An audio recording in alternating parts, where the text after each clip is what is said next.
না এরকম কোনো কিছু না। আসলে আমাদের নতুন প্লেয়ার আসছে তালাত হোসেন তালাত, আমরা ওইখানেও রিপ্লেসটা করছি, কারণ আমাদের আজকে ব্যাটিং কম্বিনেশনটা আমরা বেশি রাখছিলাম।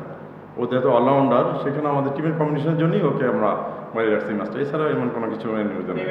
না, পেমেন্ট কোনো সমস্যা নেই। ওভারঅল যা কন্ট্রাক্ট তার 50% ওকে আমরা আগেই পেমেন্ট করে দিচ্ছি অলরেডি। সো এটা ওর জন্য আমরা টিমের বাইরে না হবো। হ্যাঁ, বোলিং অ্যাকশনের ব্যাপারে আমাদের ডিরেক্ট কোনো কিছু আসে নাই, বাট লুকস লাইকে যে আপনার ওর কিছু ডেলিভারির জন্য হচ্ছে সেটারই আসছে, বাট আমরা ওটা মেলে অ্যান্সার দিচ্ছি। ওর মানে আফটার বিপিএল বা ওকে টেস্টে আমরা ওটা পাঠাবে, ওটা আমরা অ্যান্সার ওদেরকে দিয়ে দিচ্ছি আর কি। সেটা যদি দেশে হয় ভালো, নাহলে বিদেশে পাঠাবে, যেটা ওর ক্লিয়ার ফেকের জন্য করতে পারে আর কি। না, আমি আজকে আপনার নিউজটা আমি আজকে দেখছি সকালে আর কি, যে মানে ফেসবুক ওপেন করে দেখি যে এই নিউজটা আসছে। আমাদের টিমের মধ্যে এরকম কোনো কিছু হয় না, আর অন্য টিমের বিষয়ে তো আমরা ইনভলভ না, আসলে ওটা আমরা কথা বলতেও পারি না। বাট ওভারঅল আমাদের চোখে এমন কিছু পড়ে না আর কি। না, খেলা দেখে আসলে সন্দেহ কীভাবে করবেন এখানে। এখন ওভারঅল তো খেলা সব টিমই ভালো খেলতে, তো সবাই জিততে চায়। ওভারঅল আমাদের কাছে এমন কোনো কিছু আসে না।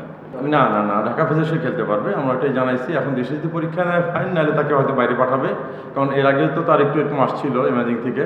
বাট ওভারঅল এখানে ওর তেমন কিছু আসে না রিপোর্টে আর কি। হ্যাঁ, তার পরীক্ষা দিতে পারবে। জি হ্যাঁ, ওভারঅল আমাদের পেমেন্ট একদম, যে ফরেন প্লেয়ার বলেন লোকাল প্লেয়ার বলেন, ওভারঅল পেমেন্ট হয়েছে অন্য টিমের মতন আমাদের যথেষ্ট ভালো পেমেন্ট করা হয়েছে। কেউ দেখা যায় যে 70%ও পেয়ে গেছে, কেউ আবার 50% পাইছে, কেউ আবার একটু কমও পাইছে, 40-45%ও পাইছে ওভারঅল, বাট ম্যাক্সিমাম 50% কভার করে ফেলছি আমরা আশা করি। এবং ওই দিনে শর্ট টাইম আশা করি আমাদের বাকি দিন, আমাদের তো লম্বা একটা গ্যাপ আছে 7 days, নেক্সট ম্যাচ আমাদের 29, সো ইন বিটুইনেও আমরা এগুলো ক্লিয়ার করে ফেলবো আশা করি। ইয়াং প্লেয়ার বলতে আসলে আমাদের দেখেন, সবচেয়ে বড় আমাদের টিমের বিষয়টা বলতে পারি।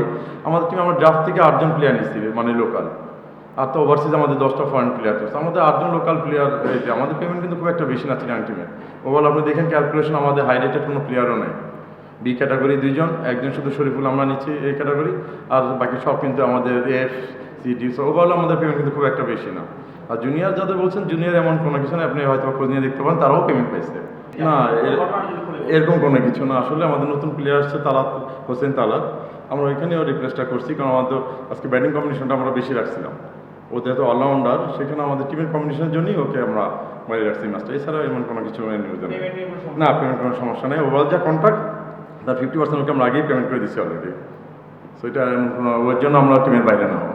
হ্যাঁ, বোলিং অ্যাকশনের ব্যাপারে আমাদের ডিরেক্ট কোনো কিছু আসে নাই, বাট লুকস লাইকে যে আপনার ওর কিছু ডেলিভারির জন্য হচ্ছে সেটারই আসছে, বাট আমরা ওটা মেলে অ্যান্সার দিচ্ছি।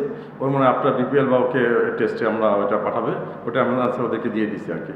সেটা যদি দেশে হয় ভালো, নাহলে বিদেশে পাঠাবে, যেটা ওর ক্লিয়ার ফেকের জন্য করতে পারে আর কি। না, আমি আজকে আপনার নিউজটা আমি আজকে দেখছি সকালে আর কি, যে মানে ফেসবুক ওপেন করে দেখি যে এই নিউজটা আসছে। আমাদের টিমের মধ্যে এরকম কোনো কিছু হয় না, আর অন্য টিমের বিষয়ে তো আমরা ইনভলভ না, আসলে ওটা আমরা কথা বলতেও পারি না। বাট ওভারঅল আমাদের চোখে এমন কিছু পড়ে না আর কি। না, খেলা দেখে আসলে সন্দেহ কীভাবে করবেন এখানে। এখন ওভারঅল তো খেলা সব টিমই ভালো খেলতে, তো সবাই জিততে চায়। ওভারঅল আমাদের কাছে এমন কোনো কিছু আসে না।